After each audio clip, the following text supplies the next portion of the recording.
yeah, I think 2010 was definitely the start of the journey. Yeah, at that point we were beef and sheep, you know, quite a traditional sort of system for Anglesey, I guess, finishing early lambs in May and June. But you know, I think when at that point we started rotational grazing, that really opened my eyes to the potential of being able to grow grass, manage grass, measure grass. And that led us on really in 2014 to Prince William's showing me the power maybe of milking and the potential of milking cows and utilising grass more effectively. So you know, that's where we started here in 2015, and then we've been on that journey ever since, really. What we do here, I think, in reality, is very, very simple. Yeah, I think keeping it simple, utilising grass, has been the absolute focus of what we've done over the last 15 years, I guess. So Tre Ifan we set up in 2014. I think we spent about 360,000 here, so about £1,000 a cow was the investment. And I suppose in hindsight, I think we should have spent a little bit more. And I think I do regret maybe not going whole hog, but when you're going into a new enterprise, you're probably a little bit cautious in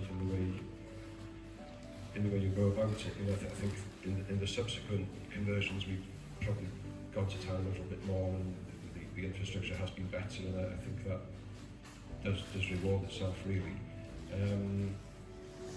When we came here, as Ian said, you know, the lime, I think that's what we got rectified first. Was the pHs were very, very low, the P's and K's. We started with 360 cows here on a 90 hectare grazing platform. It's been a really, really interesting challenge. We won the Grassland UK in 2018, which was a really, really nice thing to have won, really. And it kind of gave us confidence going forward in what we were doing.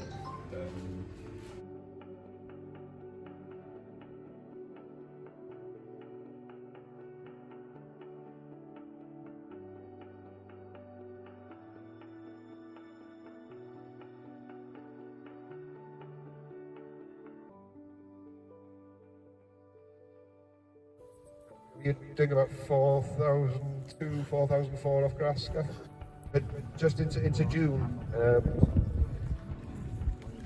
we'll generally be on a sort of 21 day round, 22 day round, and as we will, you know, when you get into pinches, we've got to compromise a little bit, but generally in June we'd be pre-mowing ahead of the cows to maintain quality on the third round of the cow, and we generally mow ahead of the cows,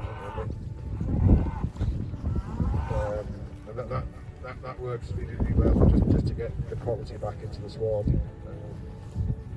We finished AI. We were about to come to the end of really, and from now on until August, you know, but life should be reasonably straightforward.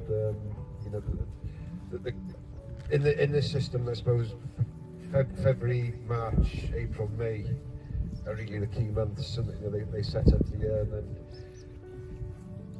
you know that's when the vast majority of the work is. And in an ideal world, in normal conditions and normal rainfall, it should all be quite simple. We were in a bit of a panic this spring in terms of fertility and losing the block a little bit, but, so we have kept it very, very simple this year and just really focused on tightening the block back up. And I think we're all reasonably confident that we're back on track, I think, aren't we, luckily. You can see, obviously, block of the farm, and then I remember coming here when Richard had just purchased the place. There was a natural track already in the farm, the central one, yeah? Yeah, that's right, yeah. So that lends itself to the setup as well.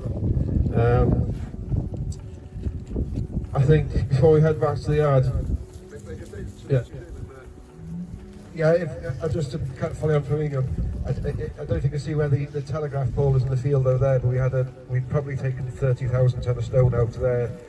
The actual setup of the tracks is absolutely key to running this system, and the tracks getting the tracks right is very, very important actually. And we were very, very fortunate to be able to pull a lot of stone out of there. And I think we took a lot of stone out. You know, there's an awful lot of stone gone in, isn't there? Yeah. The tracks, I can't really emphasise how important the tracks are within the system. Really. Yeah. So the farm is basically what you can see. If there's a concrete water trough, it's part of the farm. It's that simple. I think one thing I would mention as well, going back, because it's one of the key things in the booklet, in the tour for the farm, is the emphasis on the team, and then Richard's attitude to involving everybody and giving them responsibility from what I know anyway. I'm sure they'll tell me otherwise, but you know, Richard's very much yeah, he lets people go with their ideas, you know, and I think that's key to the way that things have been driven forward.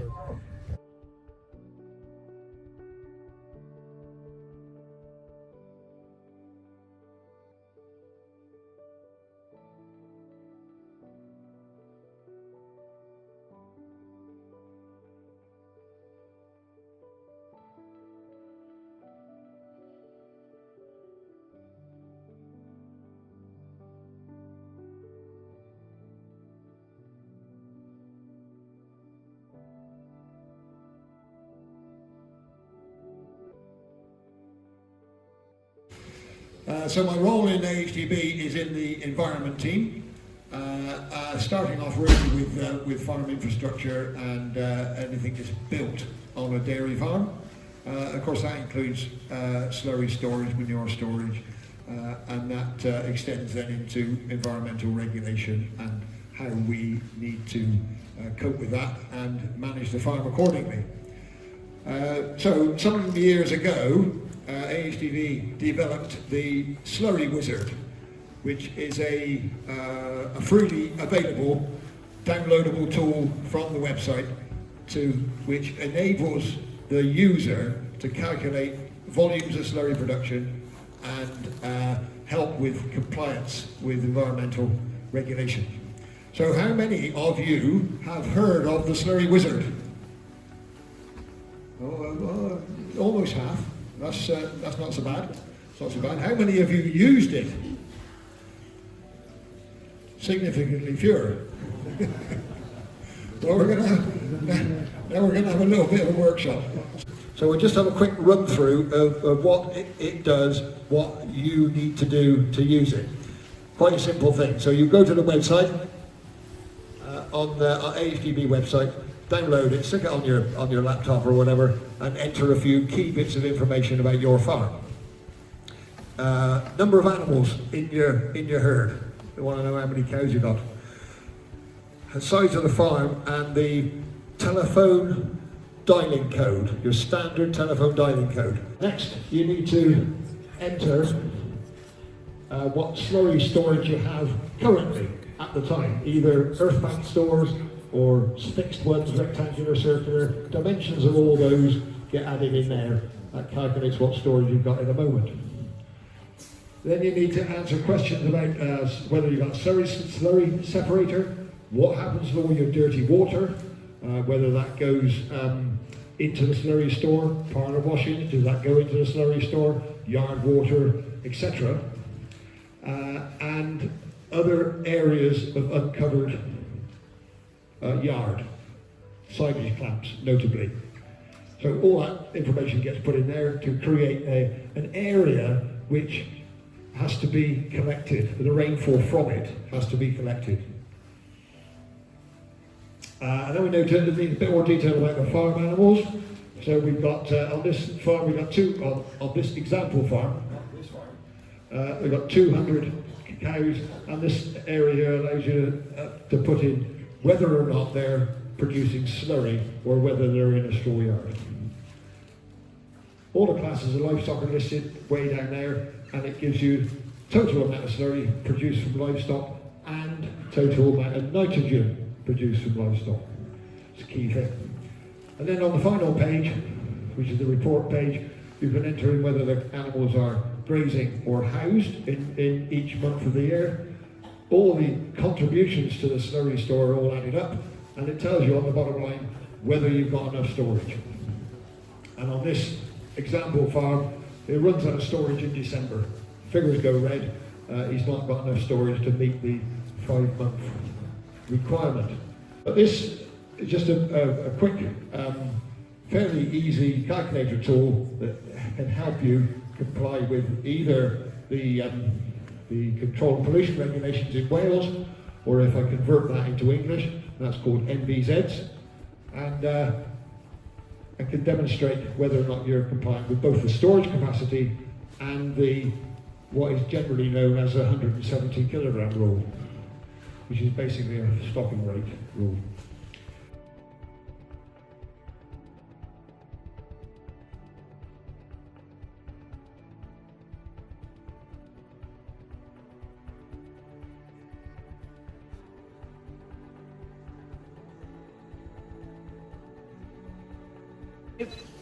With Richard, we treated his slurry pit. I actually treated it myself because Rich forgot. And I will say the bacteria work very well when they're in the slurry. They don't work so well when they're in the packet. Just as a side note. And the next thing I'll say is I would really recommend analysing your slurry. So this is the little pot and bag that you need to use. It does cost about 80 to 90 pounds depending which lab you go through, but you only need to do it once a year because there's been some research showing that slurry is quite consistent within the same farm as long as you don't change from beef to dairy from year to year. And the best way to get the most out of slurry is to actually measure what you have in your slurry. You can't manage what you don't measure. But in slurry, what we try and do is we try and create what's called a positive shift in the microbiome of the slurry. The reason that is important is because that has benefits to you all as farmers.